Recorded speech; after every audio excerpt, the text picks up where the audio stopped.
Assalamu alaikum jama'a, kamar yadda kuka sani sunana Rafsa.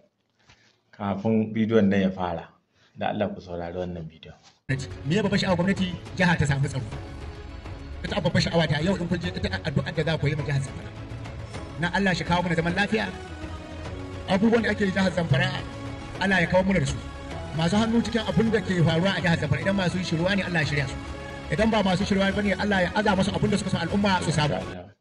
Wannan maganar da ya lokaci yana kan gwamna a matsayin shi na gwamnan jihar Zamfara. A yanayin yadda wannan bawan Allah ya wannan magana, a ransa kai ka san cewa mutumin nan har cikin zuciyarsa abin da yake faɗa kenan. To a tunanina da ƙwaƙwalwata da lissafina, matsayinka na musulmi, idan ka ji mutum ya irin waɗannan maganganu, to lalle kamata ya kyautata mashi zato. A shari'ance a musulunci haka aka so. Amma a haka za a samu wasu 'yan social media wai su zo su kafa hoto suna maganganu suna faɗin magana ta ɓatanci ga mai girma Matawalle. Abinda mutanen nan masu sani ba, wurin ƙoƙarin ɓata ma Matawalle suna, to girmama shi suke, suna ɗaga darajar shi ba su ko sani ba. Saboda me hujjata?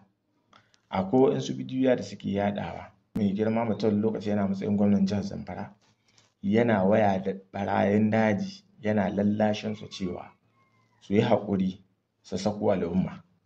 Yana lallashi, abinda kuke so zan baku.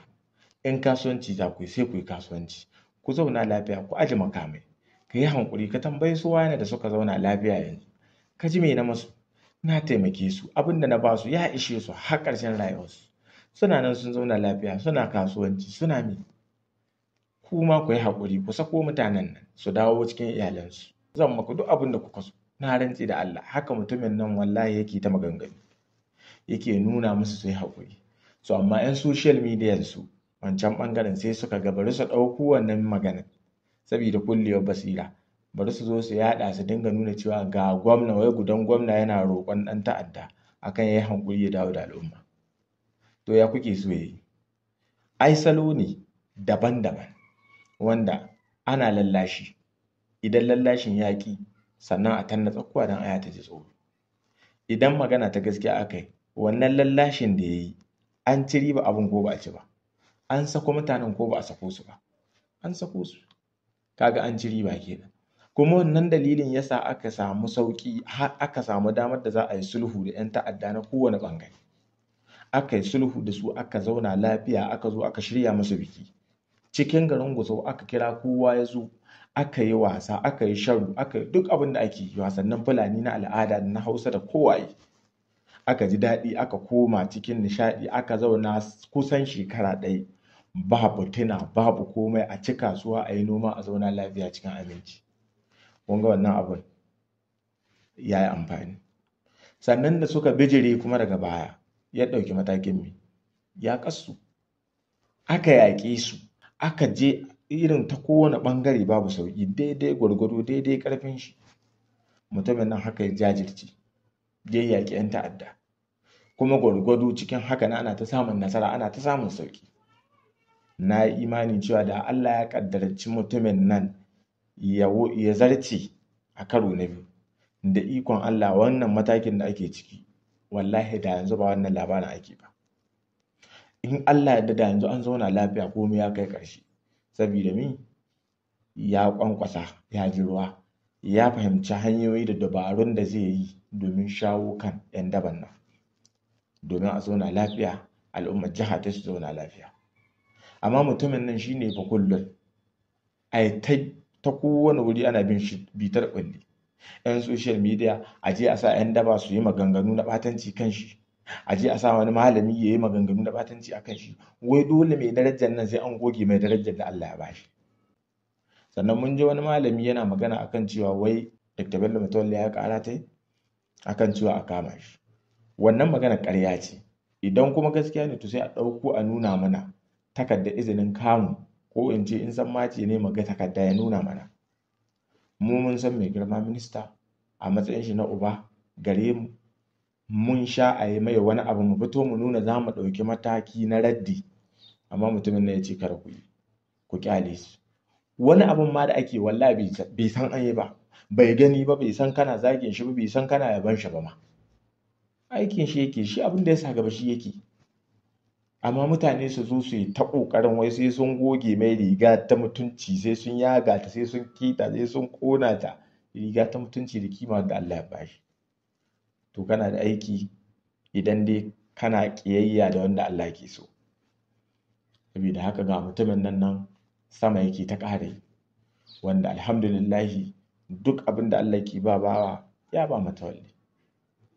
Kai ka san haka. Mutumin nan ya je gwamna shekara 4 inda Allah ya bashi, kuma alhamdulillah tun kafin ya sauka kan mulki ya ce shi ko shekara 4 Allah ya bashi, alhamdulillah. Wannan ya isa mutane ku fahimci cewa Allah na son Matawalle, Allah ne yake tsaya mashi, don haka kai baka isa ka bata shi ba.